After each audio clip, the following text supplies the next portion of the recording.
Bonjour à tout le monde, nous continuons notre parcours d'histoire de notre diocèse, de l'histoire de l'Église qui est à Nancy et à Toul. Nous sommes arrivés au XVIe siècle, à l'époque brillante de la Renaissance, et nous sommes dans un des foyers de la Renaissance dans notre diocèse, qui est le foyer de Saint-Dié. Saint-Dié, à l'époque, est une petite ville construite au pied d'un antique monastère fondé au VIe siècle par saint Déodat et qui était devenue une collégiale de chanoines en 962. Son histoire va se mêler beaucoup à celle des ducs de Lorraine, y compris dans les démêlés du duc René II avec Charles le Téméraire. Car elle est située aux portes de l'Alsace, aux proximités des routes vers l'est et vers le sud italien. Et donc, la situation même de la ville en fait une situation un peu stratégique. Les chanoines de la collégiale vont être aussi très attentifs à demeurer les vassaux directs du duc de Lorraine, leur avoués, et ils jurent à son avènement de conserver les droits et les privilèges du chapitre. À l'avènement de René II, le 21 juillet 1476, le duc est venu faire cette promesse à Saint-Dié. En ce fin de 15e, début 16e siècle, les chanoines sont 32, qui sont devenus, selon le mot d'Albert Ronsin, le grand historien de la ville de Saint-Dié, je cite, « une assemblée savante nommée Gymnase Vosgien ». Gymnase, évidemment, le gymnasium, c'est bien couleur locale mais de l'époque, c'est-à-dire le rappel du gymnase athénien. En 1490, en effet, le chapitre va connaître un climat de créativité intellectuelle assez exceptionnel et devient un haut lieu de l'humanisme. Le responsable de ce progrès, c'est Vautrin Lude, qui crée, sous la protection de René II, une école ecclésiastique directement rattachée à Rome, qu'il appelle le gymnase vosgien, tout en assurant sa mission d'enseignement, nourrie des courants aussi divers que le mouvement de la dévotion moderne, dont j'ai déjà parlé, de l'humanisme alsacien extrêmement vivant, et les apports de la Renaissance italienne. On voit la richesse de cette ville qui est placée là où elle est et qui lui permet de subir les influences. La dévotion moderne, c'est plutôt les Flandres. L'humanisme alsacien, c'est de l'autre côté des Vosges, mais Sainte-Marie-aux-Mines et duché de Lorraine. Et puis, les courants italiens, évidemment, par la route. Donc le gymnase dispose de beaucoup de ressources et surtout d'une très grande personnalité, ainsi que, ce qui est très moderne à l'époque, un atelier d'imprimerie qui est installé par Vautrin Lude dans la maison canoniale de son propre neveu, chanoine lui aussi, Nicolas. Vautrin Lude est né donc en 1448, il mourra en 1527. C'est un riche personnage, il est procureur général des mines de Lorraine, bien sûr, c'est lui qui est donc l'animateur, l'âme du chapitre du gymnase vosgien. Il est accompagné de Didier de Bistroff, qui mourra en 1496, de Pierre de Blaru, qui mourra en 1508 et qui est l'auteur de la Nancéide, c'est-à-dire le récit de la victoire de René II sur les paysans alsaciens et allemands révoltés, et qu'il écrira, c'est comme l'Énéide, n'est-ce pas ? Jean de Monachis, qui est neveu du doyen et qui deviendra archevêque de Besançon et laissera sa magnifique bibliothèque au chapitre. Laurent Pillard, l'oncle, élève en Italie de Francesco della Rovere, qui est le futur pape Sixte IV. Jean Tisselin, qui est l'éditeur renommé de Cicéron, Jean Herkel de Plainfin, l'historien, et de beaucoup d'autres. Je ne vais pas annoncer tous les 32 membres de ce chapitre, mais tout de même, dans l'école de ce chapitre, une très très grande qualité. Mais ce qui distingue ce chapitre, c'est un petit groupe qui est au milieu, au sein de ce chapitre, et qui est au nombre de 5, et qui va mener un travail de géographe. Les 5, c'est Vautrin Lude, Nicolas Lude, Matthias Ringmann, Jean Bazin de Sandocourt et Martin Waldseemüller. Ce groupe de savants s'est penché sur la description de la Terre faite par Ptolémée. Ptolémée est un géographe du 1er siècle, 2e siècle, 90-168 après Jésus-Christ.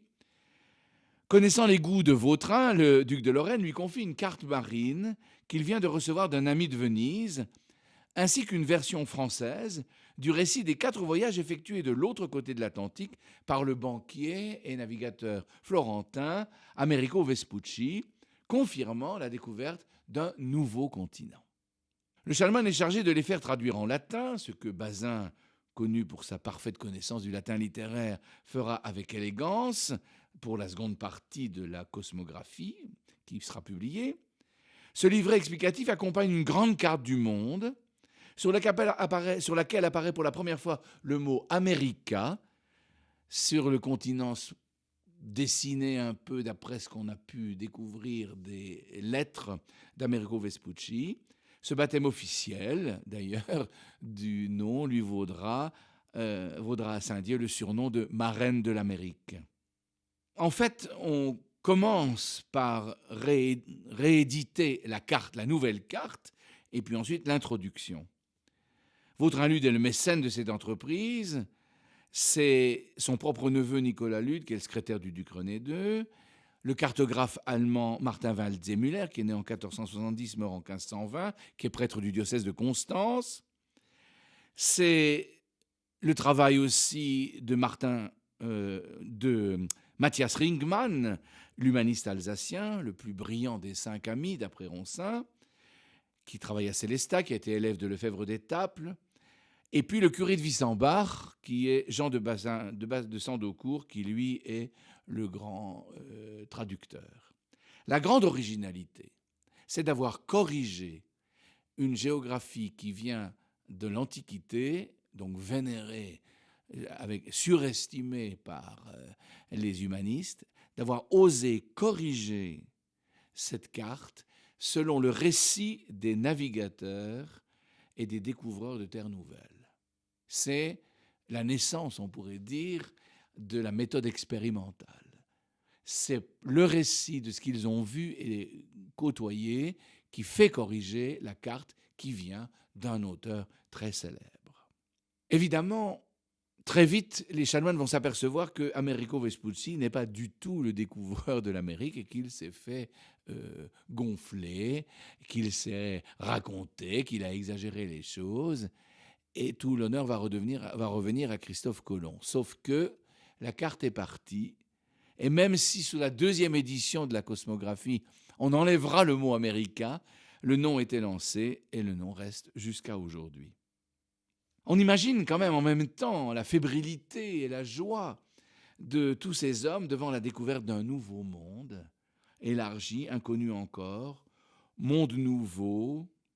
Mundus Novus, d'ailleurs, avait titré le petit livret qui raconte le voyage de Vespucci le long des côtes du Brésil, effectué en 1501-1502 à la demande du roi du Portugal, et dont Ringmann a eu connaissance à Paris. Voilà donc un groupe d'hommes religieux divers, des clercs, des laïcs, des Lorrains, des Alsaciens, des Allemands, passionnés par la culture antique, et notamment la géographie. Ils ont fondé une imprimerie et ils ont franchi cette étape capitale de corriger les cartes anciennes par les découvertes modernes. Nous avons là quelque chose de très très beau. Une belle aventure. Mais en même temps, nous saisissons sur le vif une des difficultés du temps et qui ne pourra être réglée qu'après le Concile de Trente, c'est que ces hommes vénérables et saints sont religieux, mais en même temps s'occupent du secrétariat du duc, de la gestion des mines de Sainte-Marie aux Mines, des éditions, voilà. La confusion dessert d'une certaine manière la mission sacerdotale qui est comme noyée dans la mission officielle, et le Concile de Trente aura quand même beaucoup de peine à être obéi quand elle interdira à un clerc d'accomplir une tâche profane. Cela évidemment sans du tout juger les personnes de Saint-Dié, les chanoines de Saint-Dié. Par exemple, Vautrin-Lude, qui est une personnalité très belle. Il est soucieux d'accueillir les malades atteints de la peste. Il fait ériger à ses frais une chapelle ainsi qu'une ferme attenante sur la colline d'Ortimont, au nord de la ville de Saint-Dié. Cet oratoire, qu'on va appeler Notre-Dame de Consolation, est connu aujourd'hui sous le nom de chapelle Saint-Roch, en hommage au saint patron des pestiférés. On peut toujours y prier et la maison de Lude à côté est toujours habitée. On s'occupe aussi de choses religieuses. De 1494 à 1514, il faut 20 ans pour le faire, On peint un magnifique graduel, un livre qui fait 75 cm sur 54, avec 22 pages complètement décorées, 2200 lettres enluminées, 135 feuillets à bordure dorée. Vous pouvez voir ce graduel et l'admirer en allant sur le site de la bibliothèque de Saint-Dié. On peut consulter en ligne ce magnifique graduel qui est gardé comme l'un des trésors de la bibliothèque. Voilà le foyer de Saint-Dié. L'autre foyer, que nous allons maintenant regarder de près, est Toul, l'autre chapitre, le chapitre de la cathédrale. René II, débouté et trahi par le roi de France Louis XI dans ses prétentions sur l'héritage angevin, est rejeté, comme nous l'avons vu, dans ses possessions lorraines et ses possessions barroises. Il cherche alors tous les moyens possibles pour agrandir son territoire et son influence. Il place ses alliés sur les sièges épiscopaux de Metz, Henri de Vaudémont puis Jean de Lorraine, Verdun, Vary de Dommartin et Toul.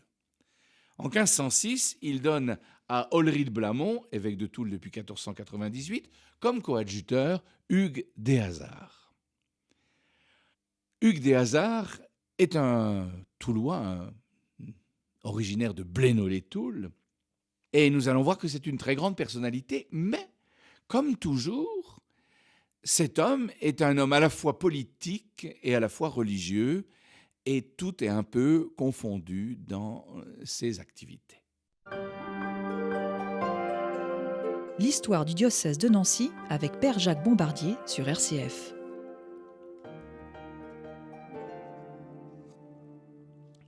Nous sommes donc en train de parler de Hugues des Hasards que le duc de Lorraine vient de donner comme coadjuteur à Olry de Blamont, le vieil évêque de Toul. Nous sommes donc à une époque où le service de l'État et le service de l'Église sont totalement confondus et où l'Église sert aussi de revenu pour les laïcs. Hugues des Hasards, malgré la rectitude de sa vie, est vraiment un prélat du XVIe siècle, non encore réformé, même si nous le verrons évoluer au cours de son existence épiscopale.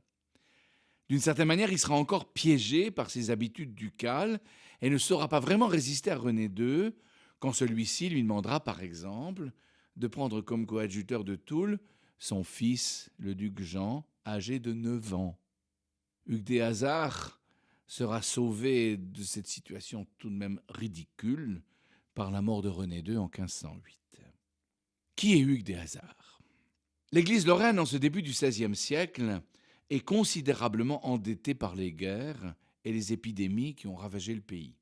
Les monastères sont pour beaucoup dépeuplés, l'insécurité pousse les églises dans les bras des princes, et à Toul, l'administration épiscopale vit en symbiose avec celle des duchés, je l'ai déjà dit. Le chapitre de Toul se raidit et oblige tout futur candidat à présenter 4 quartiers de noblesse ou d'être gradué de l'université. Hugues des Hasards, un roturier, va accéder au canonicat grâce à cette nouvelle loi du chapitre, car il va être gradué et combien de l'université, et à des postes de responsabilité, justement, même en civil, par ses grades universitaires. Il est né à Blénod, les Toules, en 1454, fit de brillantes études à l'école cathédrale de Toul, de Metz, de Dijon, puis il partit à Sienne, où il devint docteur dans les 2 droits.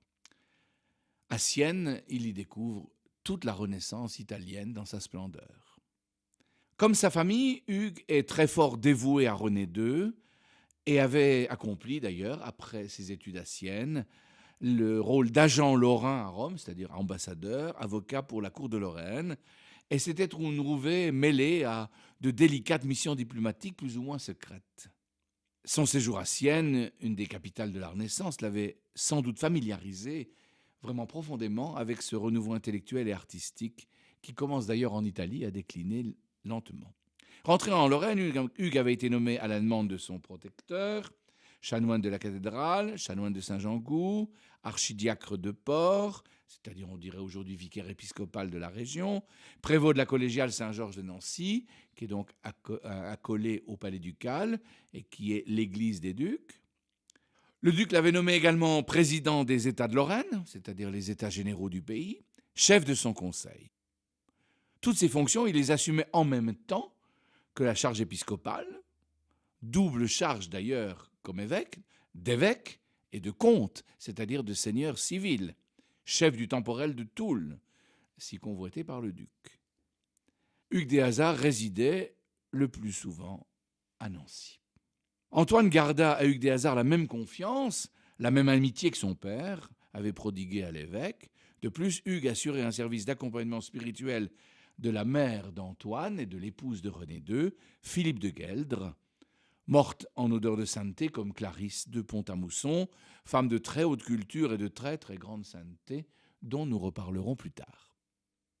La cour de Lorraine sous René II et Antoine est une cour brillante, très marquée par la Renaissance italienne dans l'architecture avec Jaco de Vaucouleurs, la peinture, la sculpture et l'ébénisterie avec Florent Drouin, Jean Cros ou Mansuy Gauvin, pour n'en citer que quelques-uns, et surtout dans la musique. D'autres artistes lorrains résident à Rome, comme par exemple le sculpteur Nicolas Cordier de Saint-Miel. Ce mouvement et cette influence italienne ne cesseront d'augmenter durant tout le XVIIe siècle dans notre province.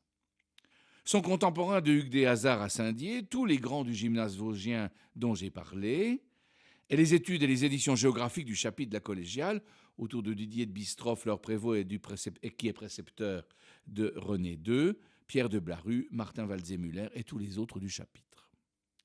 Mais la grande œuvre renaissante du Hugues du Hasard dans son diocèse fut la publication en 1517 de nouveaux statuts synodaux qui voulaient réformer l'Église comme le souhaitaient à l'époque les humanistes.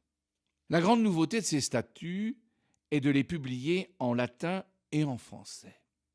Car Hugues sait qu'une bonne partie de son clergé ne comprend plus le latin, ou ne l'a peut-être même jamais compris.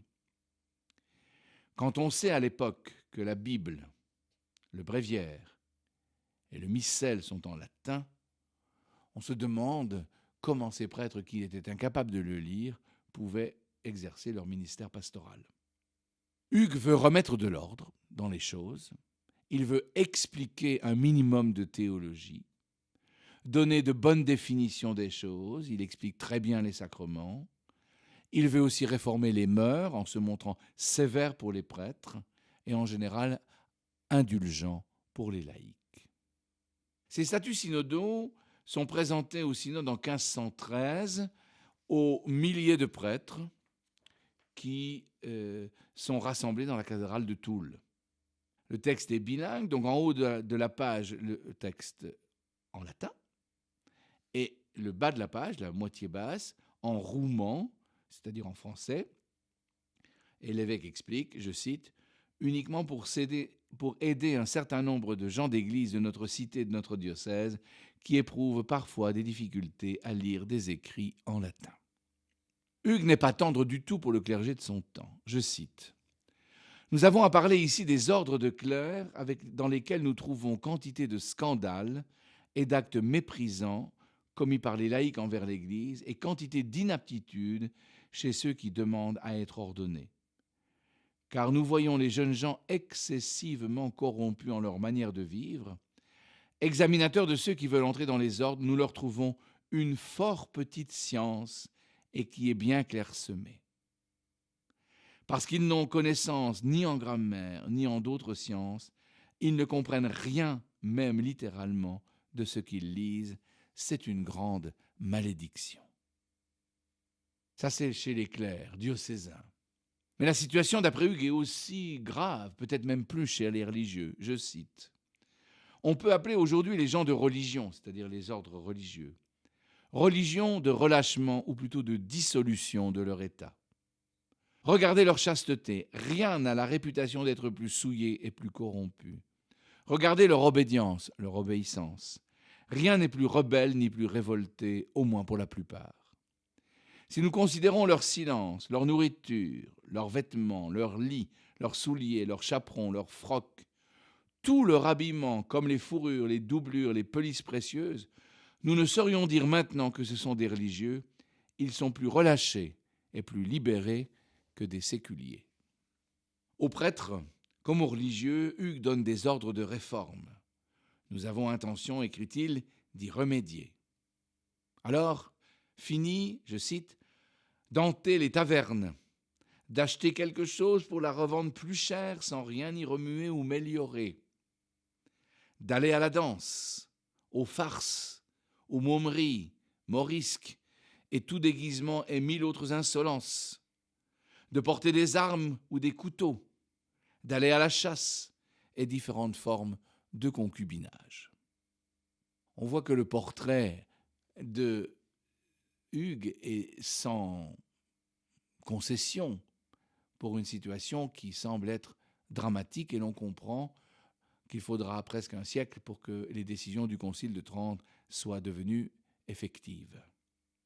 Puis Hugues, en français pour être lu de tous, passe en revue tous les sacrements. Pour chaque, quelques lignes très bien faites de théologie du sacrement, quelques conseils pastoraux pleins de modération et de bon sens.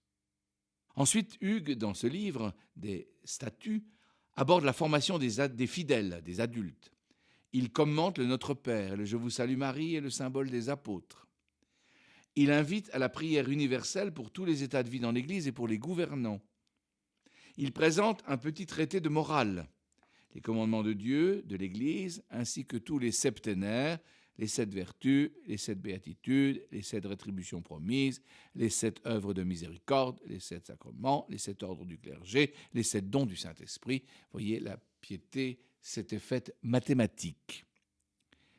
Et il ajoute, je cite, « Et si un desservant de paroisse a quelque grâce de Dieu de pouvoir bonnement parler sous forme de prédication, nous l'y encourageons. Que chacun fasse comme le bon et fidèle serviteur et laboure dans la vigne de son maître, selon l'avoir et la capacité qu'il sent en lui, en récitant la vie d'un saint ou en exposant un passage de l'Évangile. » Voilà donc ce texte très intéressant comme photographie de la situation du diocèse et comme désir de réforme, mais il va sans dire que les prêtres ont bien écouté, je pense, dans la cathédrale, les enseignements de Hugues des Hasards, mais rien n'a vraiment profondément changé, encore qu'il faut toujours rester prudent, car des initiatives individuelles ont pu avoir lieu et être très belles et avoir déjà porté des fruits. Le sceau de l'œuvre de Hugues des Hasards, c'est l'œuvre qu'il a accomplie dans son pays natal de Blénod-les-Toules. Une église neuve, dans le style nouveau, c'est-à-dire à la fois gothique et renaissante, au milieu de son château, muni de vitraux du XVIe siècle, sur des cartons de Martha Schongauer, l'Alsacien, le grand artiste de Colmar. Et puis un aménagement de petites maisons qu'on appelle les loges, dans l'enceinte du château, pour que les paysans puissent y déposer leurs récoltes, à l'abri des pillards et même s'y réfugier en cas d'attaque.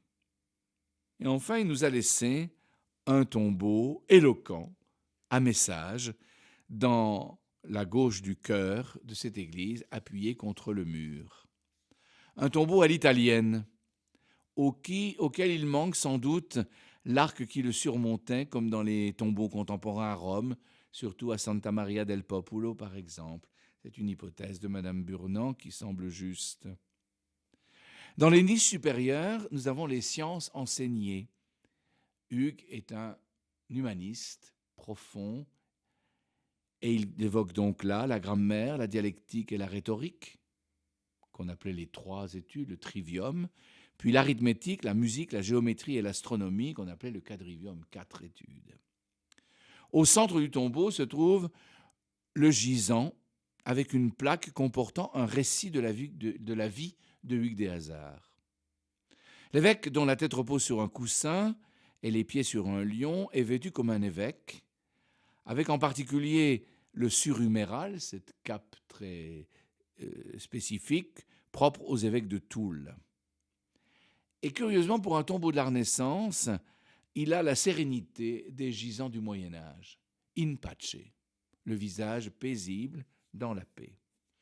On verra dans la suite de l'histoire que les tombeaux faits au XVIe siècle et au XVIIe siècle vont au contraire insister avec naturalisme sur l'état des visages et exprimer d'autre chose que la sérénité.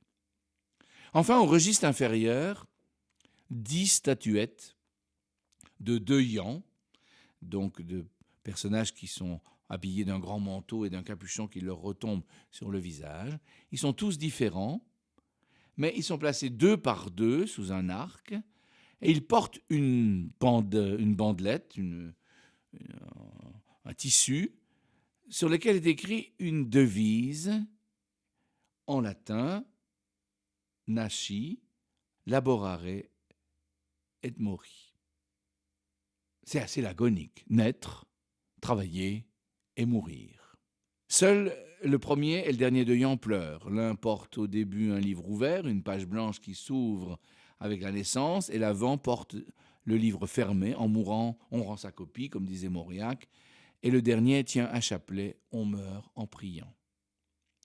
Mais cette phrase ne doit pas nous surprendre, elle est tirée d'un livre beaucoup lu à l'époque, le livre de Job, et c'est même le chapitre 5, verset 7, vous pourrez aller chercher. C'est donc une citation biblique qui est là et qui exprime quelque chose de la tristesse, tout de même, qui est un peu l'arrière-fond de la Renaissance. Malgré ce coup de force des statuts, rien ne change vraiment dans le diocèse, les esprits ne sont pas à la réforme, et le style de l'évêque, malgré sa probité et son extrême qualité, n'engage pas à changer de vie.